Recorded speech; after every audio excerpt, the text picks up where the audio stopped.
हिंदू हृदय सम्राट शिवसेना प्रमुख बाळासाहेब ठाकरे चौपाटीच्या दुसऱ्या टप्प्याचे रविवारी होणार लोकार्पण आमदार प्रताप सरनाईक आणि महानगरपालिका आयुक्त सौरभ राव यांनी केली पाहणी। केंद्र आणि राज्य सरकार, ठाणे महानगरपालिका, ठाणे स्मार्ट सिटी लिमिटेड यांच्या संयुक्त विद्यमाने नागला बंदर खाडीलगत विकसित करण्यात आलेल्या हिंदू हृदय सम्राट शिवसेना प्रमुख बाळासाहेब ठाकरे चौपाटी गायमुखच्या दुसऱ्या टप्प्याचे लोकार्पण रविवार 1 सप्टेंबर रोजी करण्यात येणार आहे। या प्रकल्पाची शुक्रवारी आमदार प्रताप सरनाईक आणि महापालिका आयुक्त सौरभ राव यांनी पाहणी केली। गायमुख येथे स्मार्ट सिटीच्या कामांच्या अंतर्गत येथे सुमारे 800 मीटरची लांबी असलेल्या या चौपाटीवर जेट्टी, गणेश विसर्जन घाट, दशक्रिया विधी घाट खाडीलगत, पादचाऱ्यांसाठी पदपथ, रस्त्यालगत पदपथ, मियावाकी उद्यान, आसन व्यवस्था, एम्फी थिएटर, वाहन पार्किंग व्यवस्था, प्रसाधनगृह, विद्युत रोषणाई आणि CCTV आदी सुविधा करण्यात आल्या आहेत। माननीय मुख्यमंत्री शिंदे यांच्या हस्ते रविवारी या दुसऱ्या टप्प्याचे लोकार्पण होत आहे। त्यामुळे ठाणेकरांना फिरण्यासाठी, कौटुंबिक सहलीसाठी एक चांगली व्यवस्था तयार झाली आहे। मुंबई महानगर प्रदेशातील ही सगळ्यात मोठी चौपाटी ठरणार आहे। त्यानुसार या चौपाटीचा विकास करण्यात येत असल्याचे महापालिका आयुक्त राव यांनी सांगितले। त्याचबरोबर नागला बंदर येथे आरमाराची प्रतिकृती साकारण्यात येणार असून हा नागला बंदर वॉटरफ्रंट डेव्हलपमेंटचा तिसरा टप्पा असेल। त्याचे भूमिपूजनही माननीय मुख्यमंत्री यांच्या हस्ते होणार असल्याची माहिती आयुक्त राव यांनी दिली। मुख्यमंत्री महोदय हे सर्वधर्मीय स्मशानभूमीच्या विषयाचा पाठपुरावा करत आहे। हे सर्वधर्मियांचे स्मृतिवन असेल। त्यात काही कारणाने विलंब झाला असला तरी आता हे काम मार्गी लागेल असा विश्वास आमदार प्रताप सरनाईक यांनी व्यक्त केला। स्मशानभूमी ही सर्वधर्मियांसाठी असल्याने या सर्व समाज घटकांशी चर्चा करून त्यांच्या आवश्यकतेनुसार या स्मशानभूमीत बांधकामे आणि रचना केली जाणार आहे। माती, रेती, खडी, दिशा आदींबाबत आलेल्या सूचना काटेकोरपणे पाळून ही स्मशानभूमी तयार करण्यात येईल। अधिकाऱ्यांना तशा सूचना देण्यात आल्याचे आयुक्त राव यांनी स्पष्ट केले। लवकरच ते पूर्णत्वास येईल, म्हणजे वर्षभराच्या कालावधीमध्ये पूर्ण व्हायला पाहिजे असं मला वाटतं। मध्यंतरीच्या काळामध्ये काही स्थानिक लोकांनी विरोध केला होता म्हणून ते काम थांबलं होतं। पावसामुळे थोडंसं गती मंदावली होती, परंतु आता फार मोठ्या प्रमाणात कामाला सुरुवात झालेली आहे आणि लवकरच हे स्मृती उद्यान जे आहे ते महानगरपालिकेच्या माध्यमातून सर्वसामान्य जनतेसाठी खुली होईल। राज्याचे मुख्यमंत्री एकनाथ शिंदे साहेबांचा 1 तारखेला त्यांनी दौरा ठेवलेला आहे विविध विकास प्रकल्पांसाठी।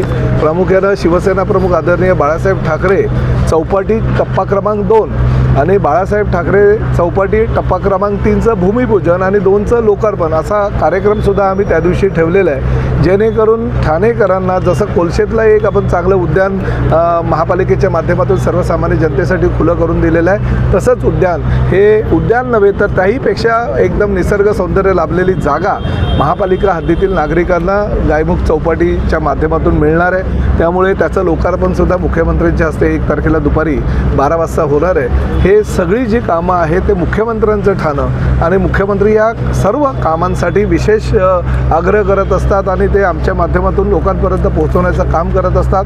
त्यामुळे हे शहर अतिशय सुंदर आणि स्वच्छ, मुख्यमंत्र्यांचं ठाणं कुणालाही बोलायला आवडलं पाहिजे अशा प्रकारचं ठाणं आम्ही निर्माण करतोय। कारण ठाणे शहर हे सगळ्या समाज बांधवांचं ठरलेले शहर आहे। गेल्या अनेक वर्षापासून ठाणे महानगरपालिकेमध्ये शिवसेनेची सत्ता आहे। धर्मवीर आनंद दिघे साहेबांचा वरदहस्त लाभलेली ही महापालिका आहे। प्रामुख्यानं शिवसेना प्रमुख बाळासाहेब ठाकरेंचा विजन ह्या महापालिकेला आधीपासून लाभलं होतं म्हणून गडकरी रंगायतन, दादोजी कोंडदेवसारखे स्टेडियम उभे राहिले शहरामध्ये आणि त्यानंतर आमचे मुख्यमंत्री म्हणून एकनाथ शिंदे साहेबांच्या माध्यमातून विविध विकास प्रकल्प लाभवतो आहे। गेल्या अनेक वर्षापासून मुस्लिम धर्मियांची मागणी होती की त्यांना कब्रस्तान नाही आहे, ती कब्रस्तानची व्यवस्था करा। आमचे ख्रिश्चन बांधव आमच्या पाठीमागे लागले होते की दफनभूमीची संख्या, जुने दफनभूमी जे आहे त्या अतिशय म्हणजे आता त्या ठिकाणी जागाच उरलेली नाही अशी परिस्थिती आहे।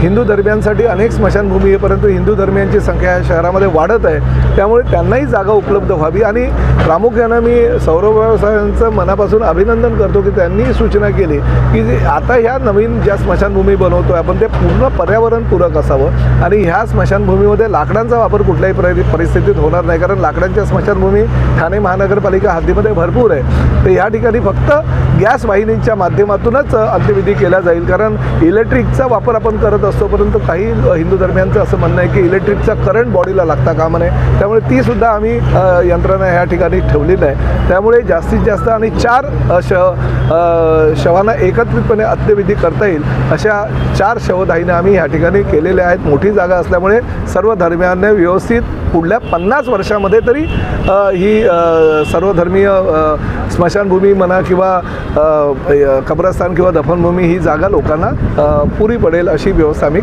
महापालिकेच्या माध्यमातून करतो आहोत. कधीपर्यंत पूर्ण होणार आहे ही साधारण 1 ते 1.5 वर्षामध्ये पूर्ण होईल, परंतु आयुक्तांचं स्वतः जातीने ह्या प्रकरणी लक्ष असतं म्हणून स्वतः आयुक्त आज साईट व्हिजिट करायला या ठिकाणी आलेले आहेत. गणेशोत्सवची तयारीच्या निमित्त माननीय मुख्यमंत्री महोदयाने 2दा बैठका घेतली आहे. आज सुद्धा माननीय पालकमंत्री महोदय यांच्या अध्यक्षतेखाली जिल्हाधिकारी कार्यालयामध्ये या विषयाबद्दल बैठक आहे. महानगरपालिकेमार्फत जे काही तयारी आम्हाला करायची आहे, अर्थात गणेश मंडळांना पटापट परवानग्या देणे, ऑनलाईन पद्धतीने सिंगल विंडो सिस्टम करणे, ज्यामध्ये MSEB आणि पोलीस डिपार्टमेंट यांच्याबरोबर ऑनलाईन पद्धतीनेच समन्वय ठेवणे, जेणेकरून ॲप्लिकेंट जे आपले गणेश मंडळ आहे त्यांना वेगवेगळे ठिकाणाला जाण्याची आवश्यकता पडणार नाही, ती व्यवस्था आपण केली आहे. काल संध्याकाळपर्यंत आम्हाला 214 ॲप्लिकेशन्स प्राप्त झालेले होते परवानग्यांचे, त्यापैकी 184 ॲप्लिकेशन्स आपण 3 दिवसाचे आत परवानगीही दिलेलं आहे. विसर्जनाचे घाटांची व्यवस्था, तिथे स्वच्छ पेयजल, तिथे शौचालयाची व्यवस्था, फिरते आपले विसर्जन स्थळ, यावेळी आपण तीसुद्धा संकल्पना आपण अंमलीभूत आणण्याचा प्रयत्न करत आहोत. पर्यावरणाच्या दृष्टीने जी काही तयारी आपल्याला करायची ती आपण सगळी केलं आहे. आपल्याला कल्पना असेल की आता पावसाचा थोडासा जोर कमी झालेला आहे. पावसाच्या दरम्यानसुद्धा मॅस्टिक वापरून माननीय मुख्यमंत्री महोदय यांच्या निर्देशाप्रमाणे जे क्विकली रिजिड होणारा आपला मटेरियल असतो, ज्याला आपण फास्ट रॅपिड हार्डनिंग मटेरियल म्हणतो, तो वापरूनसुद्धा आपण अनेक ठिकाणावर खड्डे बुजवला आहे आणि त्याचा परिणाम खूप चांगला राहिला आहे. आता परत काही लोकेशन्सवर खड्डे पडले आहेत, विशेषतः फ्लायओव्हर्सचे टॉपवर, इन्क्लुडिंग कोपरी फ्लायओव्हरच्या टॉप, तसेच इथे आपल्याला नागला बंदरकडे येणारे रस्त्यावर सुद्धा ओवळाच्या दरम्यान, तर त्याचीसुद्धा आम्ही सतत पाहणी करत आहोत. मी आपल्याला आश्वस्त करतो की गणेशोत्सवचे अगोदरच म्हणजे पुढील 2 ते 3 दिवसात कम्प्लिटली आपण खड्डे बुजवण्याची गतिविधी हाती घेणार आहे आणि रस्ते आपल्याला नीटनेटके दिसणार आहे. पाणी दौरा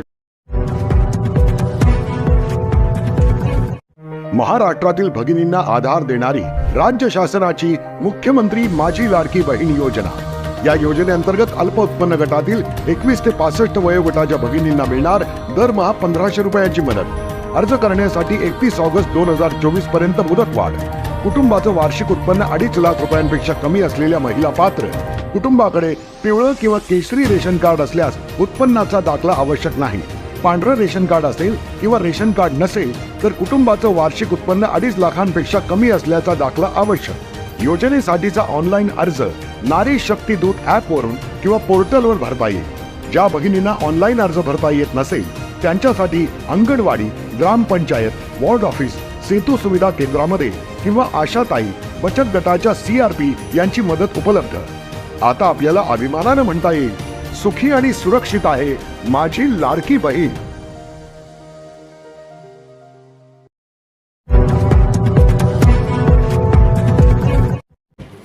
शंभूराज देसाई ऑन गणेशोत्सव आढावा बैठक. गणेशोत्सव काळात सर्व प्रशासन यंत्रणा अलर्ट मोडवर राहून काम करतील, त्यासाठी आज जिल्हा प्रशासन, पोलीस विभाग व स्थानिक स्वराज्य प्रशासनासोबत बैठक घेतली. गणेशोत्सव, आगमन व विसर्जन मार्गावरील खड्डे पूर्ण बुजवणे, वाहतूक कोंडीमुळे गणेशोत्सवात कोणताही अडथळा होणार नाही याची खबरदारी घेणे, विद्युत पुरवठा सुरळीत ठेवावा. बदलापूर घटनेनंतर पोलीस विभागाची जबाबदारी वाढली आहे. पोलीस विभागाने विशेष काळजी घेणे गरजेचे आहे. पोलीस गस्त वाढवून गर्दीच्या ठिकाणी विशेष लक्ष ठेवा. एकही अनुचित प्रकार होणार नाही. गणेशोत्सवाच्या गर्दीच्या ठिकाणी विशेष बंदोबस्त ठेवणे आवश्यक आहे. त्यासाठी मुख्यमंत्री यांचा जिल्हा असल्याने सर्वांनी अलर्ट राहावे अशी सूचना प्रशासनाला दिल्या आहेत. ऑन डोंबिवली वाहतूक कोंडीमुळे शाळा बंद. आमदार राजू पाटील यांनी हा प्रश्न निदर्शनास आणला. प्रशासनाला सूचना दिल्या आहेत. तेथील कामामुळे जरी समस्या निर्माण झाली असल्यास काम स्लो डाऊन करण्याच्या किंवा रात्रीच्या वेळी काम करण्याच्या सूचना दिल्या आहेत. विभागाचे जे आमचे माननीय मंत्री महोदय असतील, हे दोघंही त्या लोकांच्या बरोबर चर्चा करतील आणि निश्चितपणे त्यांचं समाधान होईल अशा पद्धतीनं सरकार मार्ग काढेल. की जे पुतळे सरकारच्या परवानगीनं बसवलेले आहेत किंवा खाजगी व्यवस्थापनानं बसवलेले आहेत, त्या सगळ्यांचं स्ट्रक्चर ऑडिट हे प्रशासनाकडनं निश्चितपणाने केलं जाईल. किती मजबूत आहेत किंवा अधिक मजबूत करायसाठी काय उपाययोजना करायच्यात. स्ट्रक्चरल डिझाईन विभाग जो आमचा सार्वजनिक बांधकाम विभागाचा आहे त्यांच्याकडनं अशा पुतळ्यांचं स्ट्रक्चरल व्हेरिफिकेशन नक्की केलं जाईल. जिल्हाधिकारी लगेच तसे आदेश काढा. ओके होईल. मुख्य प्रयोग व्यवस्थित होईल. निकालही व्यवस्थित लागेल. समाधानकारक लागेल. महायुती 200+ बहुमतानं सत्तेत परत येईल. धन्यवाद. दिल्लीमध्ये नाकारणार नाही, सरकारनं देऊ केलेली आहे. केंद्र सरकारने माननीय पवार साहेबांना Z+ सुरक्षा व्यवस्था देऊ केलेली आहे. Z+ सुरक्षा असणारे म्हणजे देऊ केलेले पवार साहेब ही एकटेच नेते नाहीत. देशामध्ये अनेक नेत्यांना केंद्राची Z+ सुरक्षा आहे. त्या Z+ सुरक्षेचे काही नियम आहेत. म्हणजे मला Z+ दिली किंवा आणखीन कोणाला दिली तर त्याला वेगळा नियम आणि अवकड व्यक्तीला दिली तर त्याला वेगळा नियम असं नाही. जे कॅटेगरीचे सिक्युरिटी पर्सन्स आहेत त्यांना सुरक्षा देताना सगळ्यांना एकसारखे नियम फॉलो करावे लागतात. त्यामुळे जी काही केंद्राची गाईडलाईन्स असतील, केंद्राची कार्यप्रणाली असेल, केंद्राची Z+ सुरक्षेची पद्धती असेल ती पद्धती सगळ्यांना स्वीकारावी लागेल. पवारसाहेबांच्या सुरक्षेची चिंता राज्याला जशी आहे तशी केंद्राला सुद्धा आहे. त्यामुळे सुरक्षेच्या दृष्टीनं पवारसाहेब या सुरक्षा व्यवस्था स्वीकारायला सहकार्य करतील असं आम्हाला वाटतंय. धन्यवाद. काय त्यांनी भविष्य सांगायचा व्यवसाय कधी चालू केला मला माहिती नाही आहे. आणि अकाली केस पांढरे झाले म्हणून कोणी असा प्राऊड किंवा प्रगल्भ होतो असं त्याचा अर्थ नसतो.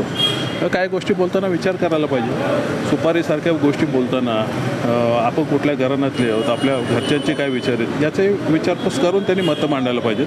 माझे चांगले मित्र आहेत, मित्रत्वाच्या नात्याने त्यांना सल्ला आहे. काय गोष्टींवर व्यक्त होताना आपण त्या याच्यात बसतो का हे त्यांनी बघायला हवं. सर विजय आमची बघा पक्ष म्हणून 24 तास चालू असते. त्या निवडणुका कधीही लागतात, कधी जातात, कधी येतात. त्यामुळे नुसते विधानसभेचीच नाही तर येणाऱ्या प्रत्येक निवडणुकीसाठी पक्षातला कुठलाही कार्यकर्ता जसा तयार असतो तसं आम्ही तयार आहोत. लाजिरवाणी गोष्ट आहे. मुख्यमंत्री साहेब आपल्या ठाणे जिल्ह्यातले आणि त्यांच्याच मुलाच्या मतदारसंघातली शाळा एक ट्रॅफिक जॅममुळे बंद होते. ही माझ्यासहित त्यांच्यासाठी लाजिरवाणी गोष्ट आहे. परंतु आता या गोष्टी मी निदर्शनात आणून दिल्या आहेत. बघूया हे लोक काय त्याच्यावर उपाय करतील.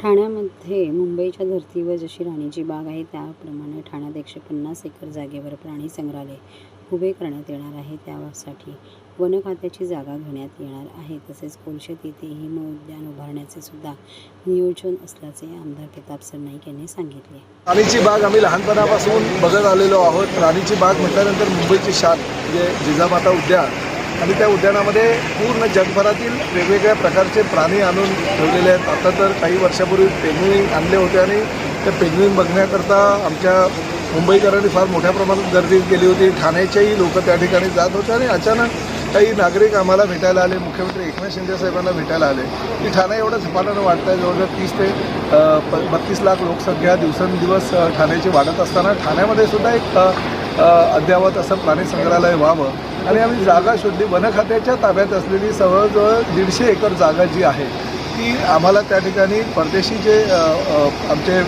गव्हर्नमेंटचे सिनियर IAS अधिकारी होते त्यांनी ती ठाणे महानगरपालिकेला देण्याचं ठरवलं आणि माननीय मुख्यमंत्र्यांनी निधी देण्याचं ठरवलं. त्यामुळे असं अद्ययावत राणीच्या बागेच्या धर्तीवर किंवा जिजामाता उद्यानाच्या धर्तीवर एक उद्यान आम्ही बनवणार आहोत. ते ठाणे महापालिका आणि वन खातं हे जॉईंटली आम्ही त्या ठिकाणी काम करणार आहोत आणि या पद्धतीने हाँगकाँगला आहेत, सिंगापूरला आहेत, अनेक प्रकारचे झू आहेत. तशाच पद्धतीचा झू निसर्गप्रेमींसाठी आम्ही ह्या परिसरामध्ये करणार आहोत. त्यामुळे एक वेगवेगळ्या प्रकारचं जे लोकांना सुधारणा हवी आहे शहरामध्ये किंवा काही सुविधा हवी आहे ते देण्याचं काम शिवसेनेच्या माध्यमातून माननीय मुख्यमंत्री एकनाथ शिंदे ह्या भागाचा आमदार म्हणून मी स्वतः आणि आमचे महापालिकेचे आयुक्त सौरभ राव आम्ही सगळे मिळून करत आहोत. निश्चितपणे त्याला लवकर यश येऊन त्याचंही भूमिपूजन आम्ही लवकरात लवकर करणार आहोत. सर, हिमउद्यानचा तुम्ही प्रपोज आणलेला आहे. हिमोद्यान आणि याची कल्पना तर तुम्हाला कल्पना आहे की आदरणीय शिवसेना प्रमुख बाळासाहेब ठाकरे यांनी फार वर्षापूर्वी मांडले होते, परंतु मध्यंतरीच्या काळामध्ये काही राजकीय बदल झाले, काही आयुक्त बदलले गेले आणि जागा उपलब्ध झाली नव्हती. हवं तेवढी निधी महापालिकेकडे उपलब्ध नव्हता. परंतु आता राज्याचे मुख्यमंत्री म्हणून एकनाथ शिंदे साहेब आहेत आणि नगरविकास खात्यामध्ये भरपूर निधी उपलब्ध झाल्यामुळे हिमोद्यानाचा प्रस्तावसुद्धा कोलशेतला करण्याचा एक मानस केलेला आहे. लहान मुलांना खेळण्यासाठी एक वेगवेगळ्या प्रकारचे जे एसलवर्डसारखे खेळणी आहेत ते सुद्धा त्याच्या आसपास निर्माण करण्याचा महापालिकेचा प्रयत्न आहे. आणि अशा प्रकारे एक चांगलं शहर मुख्यमंत्र्यांचं ठराव असं लोकांना आवर्जून वाटलं पाहिजे, अशा प्रकारचं शहर बनवण्याचा लोकप्रतिनिधी म्हणून आमचा विचार आहे. सर, घोडबंदर लोकवस्ती वाढते, पुढे ते पार्किंग जागेचं पण आवश्यकता आहे. घोडबंदर रोडला भाईंदरपाडा येथे पार्किंग प्लाझाची इमारत मी माझ्या स्वतः ज्या ठिकाणी कन्स्ट्रक्शन करतो त्या ठिकाणी बांधण्याचा प्रस्ताव दिलेला आहे. माननीय आयुक्तांनी त्याला मंजुरी दिलेली आहे आणि लवकरच त्याचं काम चालू होईल. त्यामुळे जवळजवळ 400 ते 450 पार्किंगची व्यवस्था त्या पार्किंग प्लाझामध्ये आम्ही करत आहोत. अजूनही तुम्ही म्हणताय ती वस्तुस्थिती आहे की बऱ्याच ठिकाणी पार्किंग प्लाझा शहरामध्ये गरज आहे, कारण गाड्यांची संख्या वाढते, लोकांची संख्या वाढते, नागरिक राहायला नवीन येत आहेत, परंतु पार्किंगची समस्या आहे. तर अजून निदान 15 ते 20 ठिकाणी सुद्धा पार्किंग प्लाझा करण्याचा महापालिकेचा मानस आहे. शुक्रवारी 30 ऑगस्ट रोजी ठाणे कलेक्टर कचेरीसमोर सफाई कामगारांनी केली निदर्शने. ठाणे प्रादेशिक मनोरुग्णालयातील सफाई कामगारांच्या मागण्यांसाठी 13 ऑगस्टपासून मनोरुग्णालयासमोर सफाई कामगारांचे बेमुदत साखळी उपोषण सुरू झाले. 17 दिवस उलटून गेले तरी सरकार मूळ गिळून गप्प आहे. म्हणून शासनाचे निषेध करण्यासाठी शुक्रवारी 30 ऑगस्ट रोजी दुपारी 4 वाजता ठाणे जिल्हाधिकारी कचेरीसमोर निदर्शने करण्यात येणार आहेत. ठाणे औद्योगिक न्यायालयाने सफाई कामगारांना किमान वेतन अधिनियमानुसार वेतन अदा करण्याचे आदेश पारित केले आहे. कामगार उपआयुक्त कार्यालयाकडून रुग्णालय प्रशासनाला लेखी कळवले आहे की ठेकेदार वेळेवर वेतन अदा करत नसेल किंवा कमी वेतन अदा केले असेल तर मूळ मालकांनी कामगारांना वेळेत वेतन अदा करणे कायद्याने बंधनकारक आहे. ठेकेदार गेली 5 वर्षे कामगारांना विशेष भत्त्याची रक्कम वेतनात अदा करत नाही. 1.5 कोटीपेक्षा अधिक रक्कम कामगारांची थकीत आहे. ताबडतोब फडकराची रक्कम अदा करा. पगार पावती द्या. PF आणि ESICच्या योग्य रक्कम वेळेत कामगारांच्या संबंधित खात्यात भरा. कामगारांना PF पेन्शन आणि उपदानाची रक्कम मिळाली पाहिजे आदी मागण्या यावेळी करण्यात येणार आहेत.